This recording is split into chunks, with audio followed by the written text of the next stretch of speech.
Hi, internet people. So, Riverdale, okay, seriously, the whole premise was the last picture show, which I totally was not planning this, but this is my Rocky Horror Picture Show shirt. I had this on before I started watching the episode, and it totally fit. So, am I a Riverdale psychic? Probably not. We can pretend, can't we?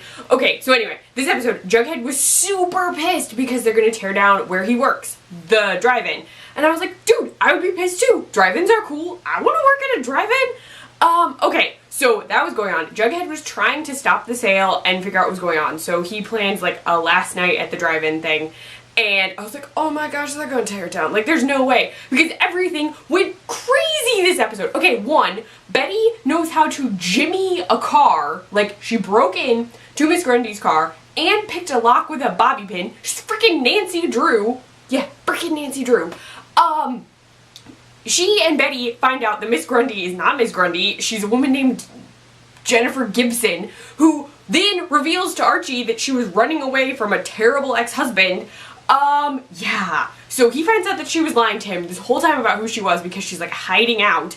Then, so many things. Betty took the gun she found in Miss Grundy's car, took it home, and then her mom finds it, and her mom is like, blah, blah, blah, blah. Alice Cooper is crazy. Okay, one, it is genuinely okay to get freaked out that your daughter has a gun in her room and to be freaked out by the fact that her friend, who you don't want her to be friends with, is totally sleeping with a teacher. All valid things to be freaked out about. But Alice Cooper, like, runs to Miss Grundy and all of this stuff. Oh my god, she's not even doing it because it's affecting her daughter. She's literally doing it because she hates Archie, which has to be related to something else. It does. And okay, it turns out that fake Grundy, Gibson, whatever, was also giving private lessons to Jason at one point. So that's two redheads who were with Miss Grundy. Is her ex-husband also a redhead? Did he kill people? I could see that. She also, like, leaves town, and I feel like she's gonna come back. Like, I feel like she's either not leaving town at all, or she's gonna come back at some point. I don't know. Okay, and then Hermione Lodge. This was a lot of parent stuff. Because Hermione Lodge, Veronica's mom, is secretly doing a ton of shady business deals on behalf of her husband, whose name is Highr'd. Highr'd and Hermione made Veronica. The names are so weird. But she's doing sneaky business deals with the Southside Serpents, who are like a hardcore gang that exists in Riverdale on the South Side. And she's doing all of these business deals, and I was like, Hermione Lodge, what are you doing? Because she insists that she's not doing anything shady. She's just telling this guy off when Cheryl shows proof to Veronica. Also, Cheryl is not slick. She totally brings alcohol to Pops, which I want to eat at Pops. Can someone make a pop-up Pops somewhere? I would go. I'd drink a milkshake, and they can give me a Jughead hat. I want a Jughead hat, because I'm pretty sure Jughead and I are, like, spiritually connected at this point. But, okay, Cheryl, like, literally just pours alcohol, not from a flask, like, from a genuine alcohol container. Like, I think it, I don't know what it was, I wasn't paying attention, but it's just, she's not even sneaky. Like, she didn't put it in a water bottle, she didn't hide it in, like, a fancy designer flask. No, she's just whipping bottles of alcohol. She's a baby. Seriously. Anyway, yeah, Cheryl was super shady, and then shows up at the drive-in thing and hangs out with Kevin and Veronica. Also, Kevin's dad, who has this giant crazy murder board going on in their house, is super supportive of Kevin, which is really sweet, because he's like, isn't there a cute gay kid at your school? When he says he's going with Veronica, and he's like, yeah, me, I am the gay kid at the school. And he says, like, okay, well, just be safe, like, don't go trolling for guys. And I'm like, oh, okay. But, Kevin gets a dude! Kevin gets a dude who's a Southside Serpent! And I was like, what? Because that guy came up, and I was like, you are totally a serpent. Like, there's no way you are not part of that gang. Because the gang had, like, this clothing aesthetic, and he totally fit the aesthetic, so I was like, oh yeah, totally a serpent. They are making out behind the, like, concession stand, and then they, like, reveal that he's a serpent, and I was like, duh.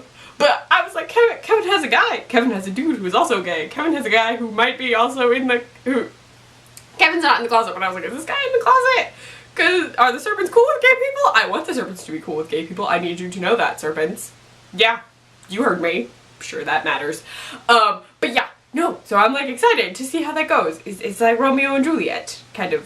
I hope nobody dies. Besides Jason. No more deaths. Okay, anyway. There was so much going on, like that was happening. The mayor is totally involved with this shady lodge serpent deal because yeah, the serpents were involved with driving down the value of the theater so that the lodges could buy it for dirt cheap and then tear it down, and then the Archie's dad got the contract. So like that's happening, and I'm like, this whole town is shady as heck. Jeez, all the adults just doing crazy, sneaky stuff. This is why our kids are doing crazy stuff. Like, what is happening with you people? Yeah, no, so illegal campaign donation to the mayor. Yeah, that happened. There were no Josie and the Pussycats this episode. I'm just pointing that out because I like Josie and the Pussycats and I want them in all the episodes. Just saying. Okay, but all of that, there was just so much going on. And then, Jughead. Jughead was already upset. Like, seriously upset. And then we find out he has a sister. I did not know he had a sister named Jellybean. I'm sure she exists in the comics. I had no idea. And he wants to save the theater, because he and his sister, like, their family didn't have money, so they would get, like, they would hide in the trunk and they would pop out to watch the movie, and, like, all of that is going on. And he, like, talks about Jellybean, and then we see him at the end of the episode, like, packing up. I initially assumed just after work, like, he brought stuff with him because he was running the projector, and there's, like, a photo of him and his sister at the drive-in. He, like, puts it away, and he has, like, a movie poster in his backpack, and I'm like, oh, he's just taking stuff out of the booth and, like, putting it in his, like, book bag. Except I was wrong. Super wrong. Okay, so he, like, comes out of the booth, and we see a bed and a blanket and, like, a hot plate with a coffee pot, and I'm like, oh my holy freaking jeez, Jughead is living at the drive-in. And I'm like, he's living at the drive-in, what is going on? Like, he mentioned he has a dad who lost his job because Archie's dad fired him. He was apparently stealing from the company, so it makes sense, the construction company. But, like, Jughead is apparently living at the drive-in, and I'm like, if he's living at the drive-in, is his dad dead? Like, what happened to the Joneses? And he, like, comes out, and the serpent who was making deals with Hermione Lodge is standing out there, and he's like, where are you gonna live now? All of this stuff, and he's, like, talking to him, because Jughead also graffitied, like, Jughead Jones was here on the thing, and then the snake is like, the serpent is like, oh, they're gonna tear that down, what does it matter? And then he's like, where are you gonna live? And Jughead's like, I don't know, Dad, I'll figure it out. I was like, what? Jughead Jones' dad, who, in the comics, isn't his name also Jughead Jones? I think that's true.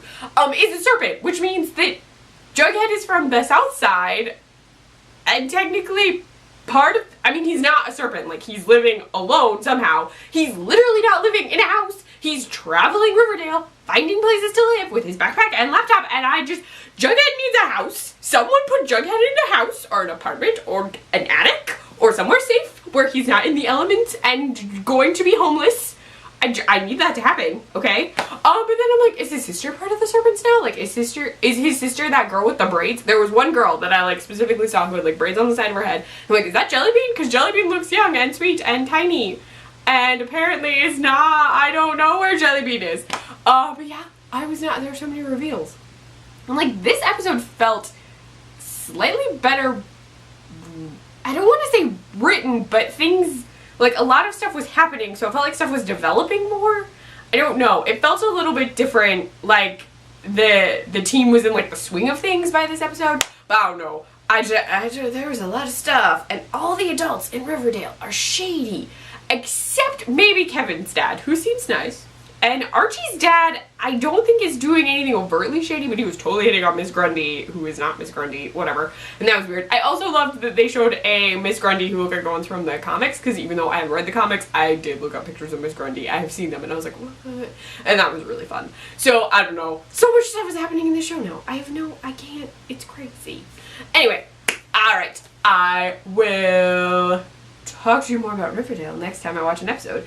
If you like this video, please give it a thumbs up. Share all of your Riverdale thoughts, feelings, things in the comments or on Twitter. I am at CluffNotes. If you want to see more of me, please subscribe to my channel. You can find me on my blog, cluffnotes.wordpress.com. I write for the Nerdy Girl Express, thenerdygirlexpress.com, or in their Snapchat, the Nerdy Girl EXP, and I post recipes on the iZombie Support Group site, iZombieSupportGroup.com. Bye, Internet people.